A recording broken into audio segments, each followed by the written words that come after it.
আপনাদের অনেক সমস্যা আমি এর আগে একবার দাঁড়িয়েছিলাম, বাট এই সমস্যাগুলি দুই চারটা হয়তো সমাধান হয়েছে, বাট অনেকগুলি সমাধান হয় নাই। তো একটা কথা ছিল না, থাকে যে স্বাদ আছে কিন্তু সাধ্য নাই। তা আমাদের অনেকের ক্ষেত্রে আমাদের সাধ্যটা না থাকায় হয়তো আমরা অনেক সমস্যাটা সমাধান করতে পারিনি। আর একটা জিনিস আপনারা জানেন যে নির্বাচনটা কিন্তু শুধু আইন শৃঙ্খলা বাহিনীর উপর নির্ভর করে না, এটার কতগুলি স্টেক হোল্ডার রয়ে গেছে। এটার মধ্যে একটা হলো জনগণ, তারা কিভাবে পার্টিসিপেট করতে চায়। সবচেয়ে বড় স্টেক হোল্ডার যদি বলেন পলিটিক্যাল পার্টি, তারা নির্বাচনটা কিভাবে চাচ্ছে। দেন আছে ইলেকশন কমিশন, তারপরে আছে প্রশাসন, তারপরে আছে আমাদের আইন শৃঙ্খলা বাহিনী।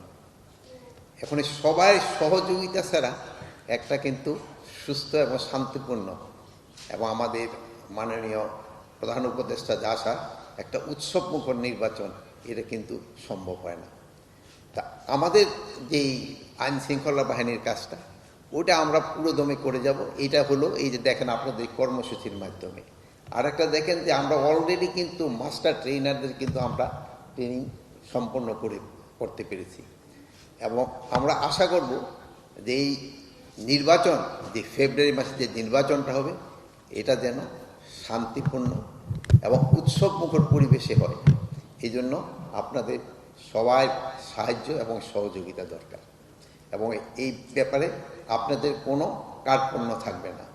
আর আপনারা এই 14, 18, 24-এর নির্বাচন ওইটা মাথা থেকে মুছে ফেলবেন। আরেকটা আমি আপনাদের আরেকটা আশা করব আপনাদের থেকে, আমি অনুরোধ এটা আপনাদের থেকে, আমরা সমাজ থেকে কিন্তু দুর্নীতি এবং মাদক এটা কমাতে পারি নাই।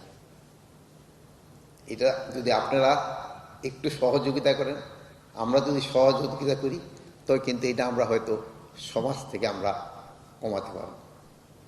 যদিও আমাদের সময় খুব একটা নাই, আমরা কিন্তু সেকেন্ড স্টেপে চলে গেছি, আমরা ইলেকশন মডিউলে কিন্তু এখন চলে গেছি। তারপরেও কিন্তু ইলেকশনের সাথে সাথে কিন্তু এই জিনিসটার দিকে আপনাদের একটু খেয়াল রাখতে হবে।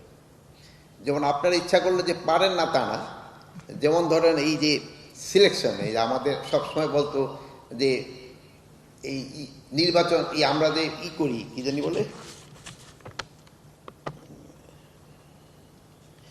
এই যে রিক্রুটমেন্টটা, এবার কিন্তু আপনারা জাতিরে দেখা দিচ্ছেন যে পুলিশ একটা ফেয়ার রিক্রুটমেন্ট করতে পারে। এটার ভেতরে এই যে আমাদের সাংবাদিক ভাইয়েরা আছে, এরা কিন্তু অনেক সময় ছোটোখাটো জিনিস অনেক কিছু বলে, কিন্তু এবার কিন্তু নির্বাচন এই রিক্রুটমেন্ট সম্বন্ধে তারা কিন্তু কোনো কিছু বলতে পারে নাই। এখন হয়তো আমি বলার পরে আবার হয়তো ছোটোখাটো দোষ বের করবে কিনা আমি জানি না, কিন্তু এতদিন কিন্তু আপনারা বলতে পারেন নাই। আমাদের এই রিক্রুটমেন্টটা কিন্তু একেবারে ফেয়ার হয়েছে। আমি আইজি সব সামনে দাঁড়িয়ে বলতে পারি, আমি একটা রিক্রুটমেন্টের জন্য আইজি বা কারো কাছে কিন্তু একটা নামও দিইনি। অনেকে বলে একটা নামও কিন্তু আমাদের উপদেষ্টারও দেয় নাই, আমাদের মন্ত্রণালয় থেকে কেউ দেয় নেই। এই জন্য আপনারা কিন্তু রিক্রুটমেন্টটা খুব ভালোভাবে করতে পারছেন। এই জন্য আমি আপনাদের আমার অন্তরস্থল থেকে আপনাদের আমি ধন্যবাদ জানাই।